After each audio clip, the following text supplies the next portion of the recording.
Hi, welcome to Healing Humanity. My name is Dina, and I want to talk to you today about loneliness.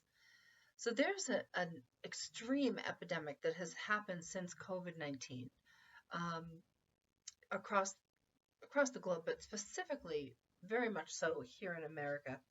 Um, and although it was trending or going towards more individualized lives at the time that COVID-19 happened, it just exploded. Um, by 2010. And I was looking it up, and it's definitely prevalent here in the United States. But it says that the health risks of loneliness can increase the risks of dementia, stroke, heart disease, depression, anxiety, and premature death. And it says that the mortality risk is similar to smoking 15 cigarettes a day. And I thought, well, how can that change? Like, what is happening in the world? And what do we need to do? And the thing that keeps coming to mind is there's no borders to love, right?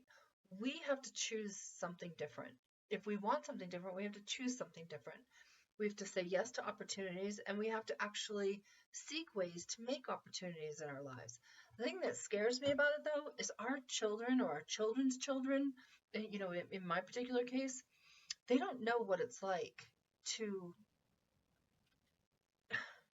to have to call someone, um, to, and that's the only way that you can communicate with people is to actually pick up the phone and call them. They don't know what it's like to sit on a bus and have to face the people that are around you because nowadays everybody's on their phone.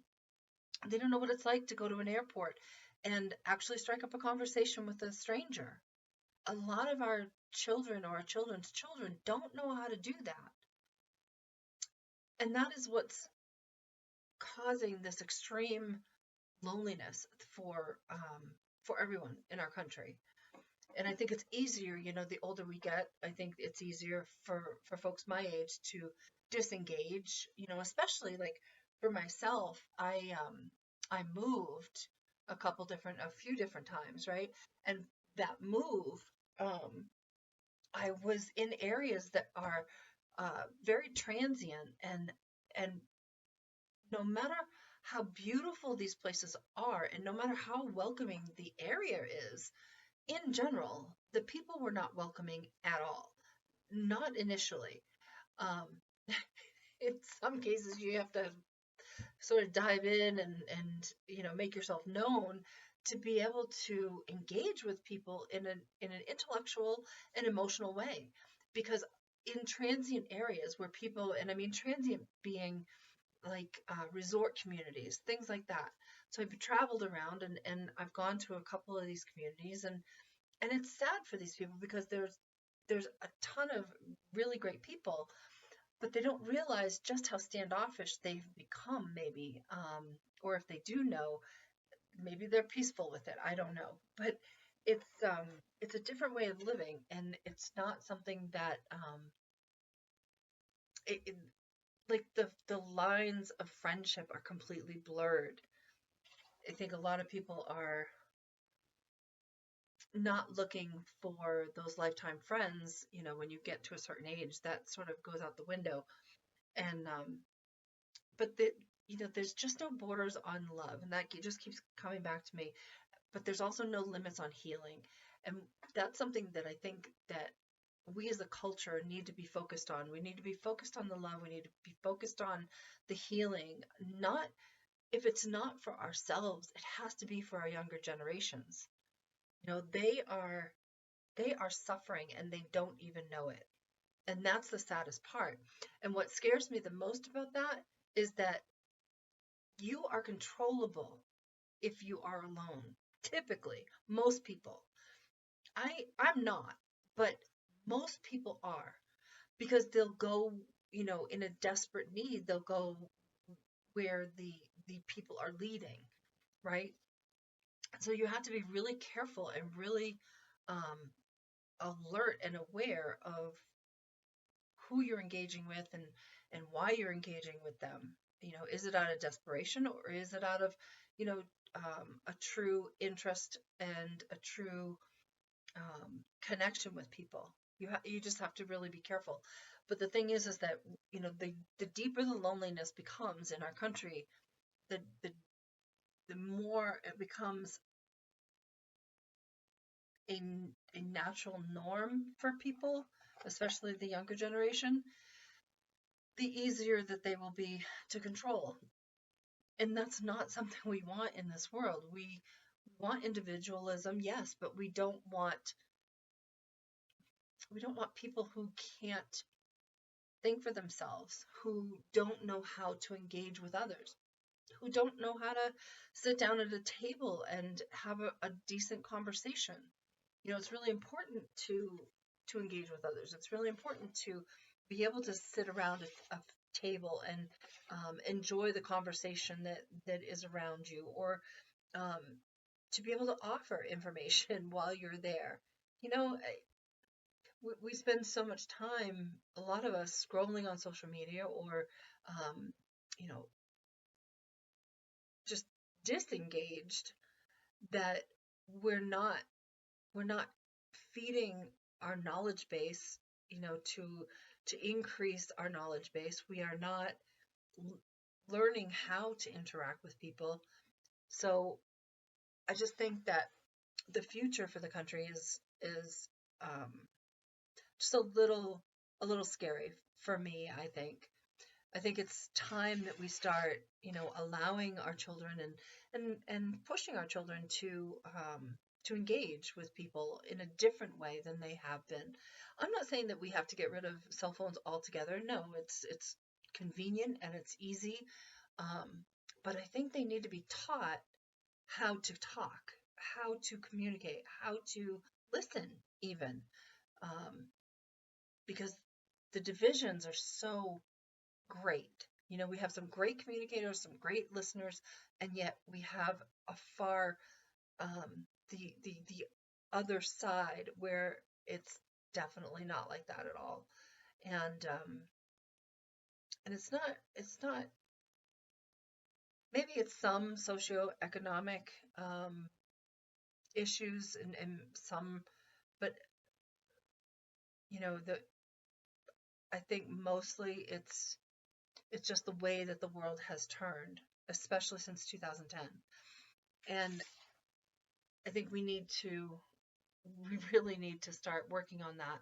We need to put our phones down in times where we're so easily disengaged from people that are around us. Um, people have anxiety about that, about looking somebody in the eyes that's a stranger, about talking to the person that's sitting next to them, about getting to know new people. I've put myself in various different situations so I can meet new people, and it can be at times very uncomfortable. But most of the time, 95% of the time, people are pretty open. They're pretty willing to talk. They want to talk about themselves. So if you ask people about themselves, you'll strike up that conversation, and you'll strike up um, a small friendship with them.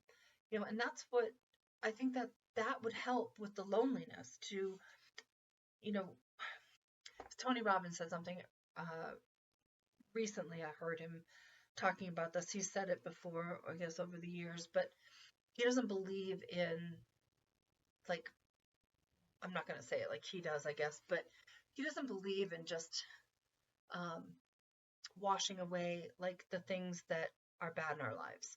He likened it to having weeds in your garden, right?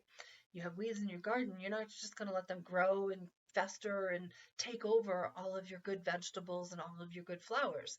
You're going to pull those weeds out. Well, that's the same that we need to do with what's going wrong in our lives, right? If we have a weed in our life, you need to pull it out. I used to tell my friends, you know what? It's time to turn the trash cans upside down. Like, you need to dive in. You need to do something different in your life and turn those trash cans upside down and get in there and dig it out. Get it out of there.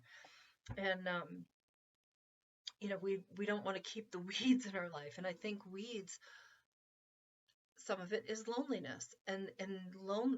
How does that happen? Well, it happens by making certain choices in certain environments that keep us disengaged rather than um, putting our phone down, rather than putting the magazine down, rather than putting the book down, and actually talking to a stranger, you know, um, whether it be bumping into somebody at the grocery store and saying, "Oh, I'm so sorry, hope you have a wonderful day," to, sitting next to somebody at the airport and striking up a conversation. Um, I just think that we're not doing that enough these days. We're so prone to scrolling. We're so prone to taking care of business. We have business and everything right here in our hand, right? And like I said, it's convenient, it's wonderful, but it's also a distraction. And we use it as a distraction so we don't have to engage. I've done it.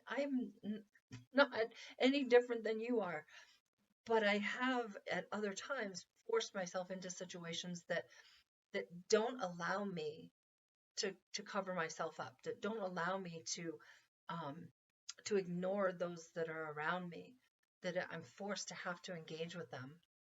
And this is part of healing. This is part of waking up in the world. It's part of connecting to your soul because you can't do this alone. This whole world thing, you can't do it alone. You need other people in your life. And what's scary is our children or our children's children don't know that. They don't realize it quite as much as what we did when we were perhaps growing up. So if you can, and make time to sit around the table with your family or your friends, um, make time to put the distractions away, whatever the distractions are, and force yourself into an uncomfortable situation that you might not really have done prior to this, and see if that opens new doors for you. It has for me, tremendously. And it's opened new doors, new opportunities, new people, new feelings, new appreciations, by far new appreciations. And so I would just say, take that time and open your heart, open your mind, definitely open your mind. 365, 24/7. Keep that mind open to new experiences, new people, new things. Anyway, I guess until next time, just keep on healing.